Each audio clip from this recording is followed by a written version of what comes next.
Police arrested a man with loaded guns and a fake press pass outside of former President Trump's rally in Coachella, California, Saturday.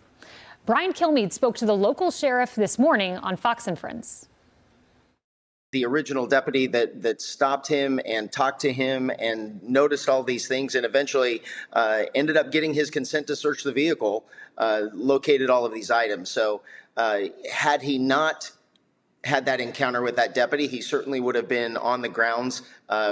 Where he would have more than likely ended up was probably only a few couple hundred yards from the stage where President Trump eventually was. But that's all. I mean, that's all speculation. We don't know because we did our job and we stopped him from getting on the grounds in the first place. Well, thankfully, they did stop him. But there's another threat that the Justice Department is growing increasingly concerned about, and that's Iran.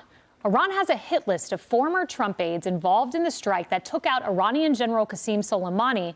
And the DOJ is warning that Iran's efforts to assassinate Trump and members of that list are much more extensive and aggressive than previously reported. And it is hard to protect them all. You know, Griff, backtracking for a moment to what happened at Coachella.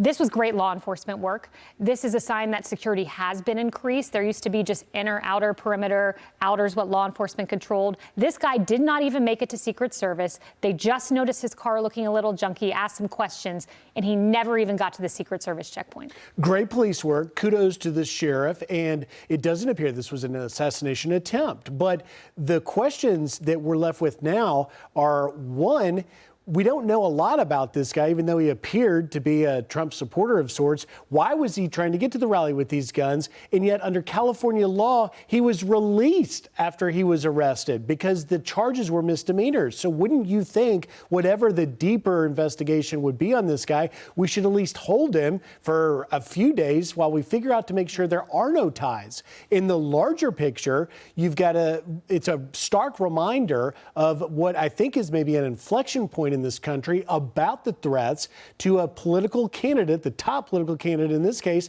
has had 2 attempts on his life. Now this, and we're in a threat environment that long after this election's over, past November 5th, we need to be thinking about, what we're going to do to address these things. And now you have this larger list. Look, Qasem Soleimani's death, the people that are upset about that have long memories, and they'll wait a long time to avenge justice on that. So I think there's so many parts of this, but with respect to California, it does highlight the fact that should we have the law that allowed this guy to be released? He's free out on bond today. Yeah, and he claims he's innocent. That's what he told FoxNews.com. So we'll wait to gather the details. Morgan, this Iran story, it's not just that they're targeting Trump. They're targeting his aides, too, anyone involved in the Soleimani strike. Let's put up these images. These are individuals who have security details. You'll see on there Mike Pompeo, your former boss. Some have security details, others do not. But it is serious and frightening. It's also really important for our audience to know that this is not new. In fact, I've been talking about this for probably almost 4 years now on Fox and other media outlets. And it's important to say that this isn't new because you have to ask the administration. You have known for years that both Trump and Biden officials are being targeted with assassination plots on U.S. soil. This is unprecedented. Why has Iran been given the capability, the latitude? Why have they suffered no repercussions for planning that has been happening for 4 years? Attempts, right? This is why many of these officials still have securities, because there's not only active plots, there are attempts that have been thwarted as well, according to public reporting.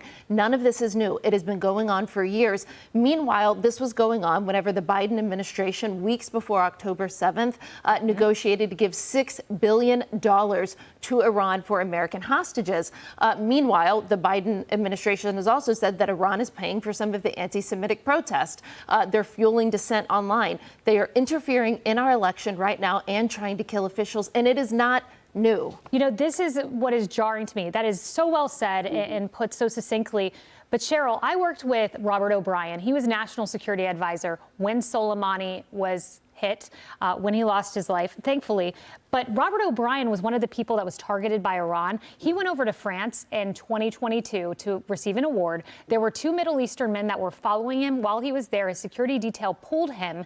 And then this is what the Politico story says about Robert O'Brien's security detail. In a letter sent to O'Brien in June of 2023, informing him of the decision not to renew his detail, then Secret Service Director Kimberly Cheadle told him the agency would give him 60 days to make alternate security arrangements if you elect to do so. Why the heck would you pull his security detail with active threats from Iran? Especially after you've served your country, taking out one of the most dangerous terrorists in the world, the number 2, as we know, to the Ayatollah, who is not going to get over that anytime soon. That's been very clear. But also the fact, not only now a lot of these officials, according to the article, are having to pay for their own detail. That is thousands of dollars.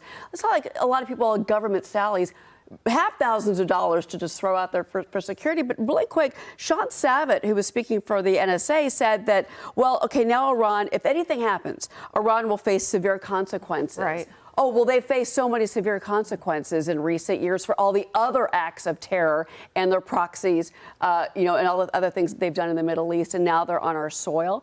And look, all the digital surveillance the Iranians are doing is very disconcerting right now. They all have computers, and they are using them, and that is a very dangerous thing for us. Emily. Yeah, I'm so struck by this, to your point, that the threats haven't changed, the actionability has. And when we've had, for example, many Secret Service former agents and the like on this couch and on this show, they tell us that it's not the person that deems whether they are protected, it's the actionable threat.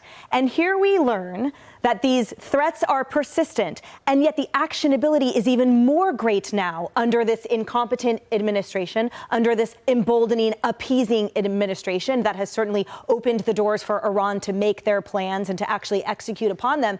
And this is when Kimberly Cheadle withdraws Secret Service report, and this is when the time comes where, well, if it's a misdemeanor, you can go ahead and head on out, and here's a sorry for your troubles. What we are seeing in real time here is that the caliber of law enforcement hasn't changed.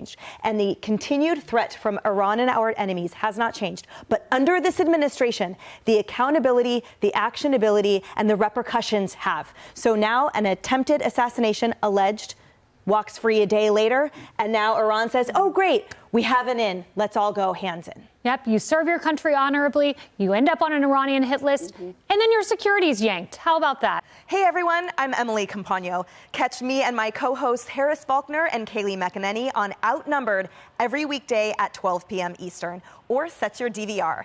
Also, don't forget to subscribe to the Fox News YouTube page for daily highlights.